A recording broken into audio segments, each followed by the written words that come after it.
എറണാകുളം ആലുവയിൽ retired CRPF ഉദ്യോഗസ്ഥൻ മരിച്ച നിലയിൽ. CRPFിൽ നിന്ന് അസിസ്റ്റന്റ് സബ് ഇൻസ്പെക്ടറായി വിരമിച്ച അയ്യപ്പനാണ് മരിച്ചത്. കൊടികുത്തുമലയിലെ പാം ഗോൾഡ് വില്ലയിൽ ഒറ്റയ്ക്ക് താമസിച്ചു വരികയായിരുന്നു. ഗോപിക അരവിന്ദ് ചേരുകയാണ് വിവരങ്ങളുമായി. ഗോപിക, മരണത്തിൽ എന്തെങ്കിലും അസ്വാഭാവികത പറയുന്നുണ്ടോ? പോലീസ് അവിടെ എത്തി അന്വേഷണം ആരംഭിച്ചിട്ടുണ്ടോ? ഇല്ല, നിലവിൽ മഹേഷ് അസ്വാഭാവിക മരണമാണെന്ന് കരുതുന്നില്ല.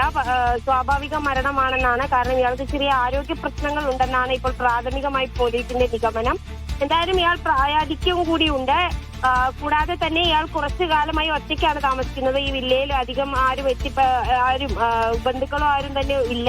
ഒറ്റയ്ക്കാണ് കുറച്ചു കാലമായി താമസിക്കുന്നത്. അതുകൊണ്ട് തന്നെ മരണം അത് ആശുപത്രിയിൽ പ്രവേശിപ്പിക്കാനൊക്കെ വൈകിയതായിരിക്കാം മരണകാരണം എന്നാണ് ഇപ്പോൾ നിലവിൽ പ്രാഥമികമായി ലഭിക്കുന്ന വിവരം. ഏകദേശം 64 വയസ്സോളം പ്രായമുണ്ട്. റിട്ടയർഡ് ആയിട്ടുള്ള ഗവൺമെന്റ് ഉദ്യോഗസ്ഥനാണ്. അയ്യപ്പൻ എന്നാണ് ഇയാളുടെ പേര്. മറ്റ് ബന്ധുക്കളെല്ലാം വിവരം അറിയിച്ചിട്ടുണ്ട്. പോലീസ് തുടർ നടപടികളിലേക്ക് കടന്നിട്ടുണ്ട്. മഹേഷ്, ഗോപികയാണ് വിവരങ്ങൾ നൽകിയത്.